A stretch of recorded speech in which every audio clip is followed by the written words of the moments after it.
Tuhan bersamamu. Dan bersama rohmu. Inilah Injil suci menurut Yohanes. Dimuliakanlah Tuhan. Di rumah ibadat di Kapernaum, Yesus berkata kepada orang banyak, "Akulah roti hidup.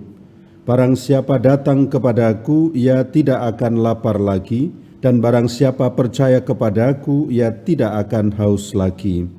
Tetapi aku telah berkata kepadamu, sungguh pun kamu telah melihat aku, kamu tidak percaya. Semua yang diberikan Bapa kepadaku akan datang kepadaku, dan barang siapa datang kepadaku, ia tidak akan kubuang. Sebab aku telah turun dari surga, bukan untuk melakukan kehendakku, tetapi untuk melakukan kehendak Dia yang telah mengutus aku. Dan inilah kehendak Dia yang telah mengutus aku, yaitu supaya dari semua yang telah diberikannya kepadaku jangan ada yang hilang, tetapi supaya aku bangkitkan pada akhir zaman. Sebab inilah kehendak Bapa-Ku, yaitu supaya setiap orang yang melihat Anak dan percaya kepadanya beroleh hidup yang kekal, dan supaya aku membangkitkannya pada akhir zaman." Demikianlah sabda Tuhan. Terpujilah Kristus. Saudara-saudari yang terkasih dalam Tuhan kita Yesus Kristus, dalam hidup ini tidak ada orang yang mau menderita sakit. Setiap orang pasti ingin sehat. Ketika sakit, orang pasti akan berusaha apapun untuk bisa sembuh dan sehat kembali. Maka berbagai upaya medis pun dilakukan, pengobatan alternatif juga dijalani, bahkan juga doa-doa untuk memohon kesembuhan dipanjatkan demi sehat. Dalam bacaan pertama, sesudah Stefanus dimartir, Rasul Filipus pergi ke salah satu kota di Samaria untuk memberitakan Mesias kepada orang-orang di situ. Nah, sambil memberitakan Mesias, ia juga menyembuhkan banyak orang. Banyak orang yang kerasukan roh jahat dibebaskan oleh Filipus dalam nama Yesus. Dan juga banyak orang lumpuh dan orang timpang disembuhkan dalam nama Yesus. Berkat pewartaan Filipus itu dan juga berkat mujizat-mujizat penyembuhan yang terjadi, banyak orang yang mengalami sukacita dan kemudian mereka dengan bulat hati menerima Yesus Kristus sebagai Mesias.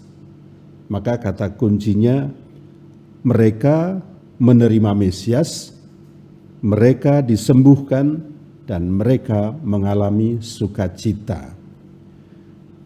Yesus dalam Injil bersabda, "Semua yang diberikan Bapa kepadaku akan datang kepadaku, dan barang siapa datang kepadaku, ia tidak akan kubuang. Setiap orang yang melihat Anak percaya kepadanya beroleh hidup yang kekal, dan supaya aku membangkitkannya pada akhir zaman." Konteks ini juga selaras dengan kalau kita percaya kepada Yesus yang adalah roti kehidupan, maka kita disembuhkan, tanda petik, dan sesudah kita disembuhkan kita mengalami sukacita karena hidup kekal bersamanya. Kita semua datang kepada Yesus karena Dia adalah roti hidup yang turun dari surga. Dia datang untuk memberikan kehidupan, memberikan harapan kepada yang putus asa, dan kesembuhan kepada yang sakit. Dia datang untuk memberikan sukacita kepada kita. Nah, hari-hari ini kita semua memang dihadapkan pada masalah-masalah yang menakutkan. Apa masalah-masalah yang menakutkan yang kita alami saat ini? Ketika kita menyadari hidup di zaman sekarang itu penuh dengan persaingan dan saling berebut kekuasaan. Yang kuat menang, yang lemah tersingkir, terbuang, bahkan hilang. Yang menang menguasai yang kalah, sementara yang kalah menderita, terpinggirkan, dan bahkan tidak mendapat kesempatan hidup layak. Hal ini tidak hanya terjadi secara umum, tetapi juga menjadi pengalaman dari keluarga-keluarga Kristiani. Ada umat yang merasa terbuang, tidak dianggap, tidak dihargai, bahkan dalam kelompoknya tidak dilibatkan, mereka ditinggalkan sebagai komunitas beriman.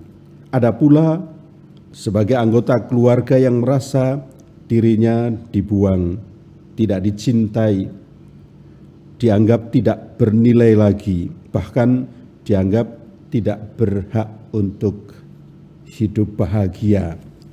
Ini kan sebuah penderitaan dalam konteks masa Filipus dalam bacaan pertama. Itulah penganiayaan yang terjadi di masa sekarang ini.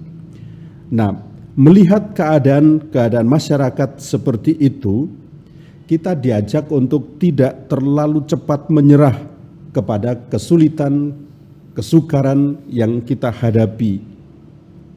Kita diajak untuk lebih baik terus-menerus memahami sabda Tuhan, bahkan tekun melaksanakannya.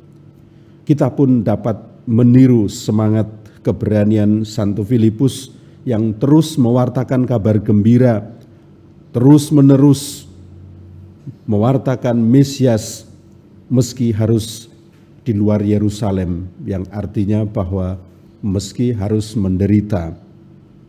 Kita diajak untuk berusaha menciptakan damai dan kerukunan dalam lingkungan kita sendiri, karena Tuhan pasti akan menguatkan kita. Lihat pesan Injil yang kita dengar tadi, bahwa di dalam Yesus Sang Roti Kehidupan, kita yang kadang merasa terbuang, terpinggirkan, dan tidak berdaya, menemukan damai dan sukacita. Karena itu, marilah kita bersama-sama senantiasa datang kepadanya, supaya kita juga dapat ikut menyelamatkan banyak orang yang terbuang dan hilang dari komunitasnya. Sehingga makna Paskah dalam perjalanan hidup kita adalah kesatuan kita dengan Tuhan, membuat kita memiliki semangat berkobar-kobar untuk terus memperkenalkan Mesias Juru Selamat kita. Terpujilah Tuhan kita Yesus Kristus, kini dan sepanjang segala masa.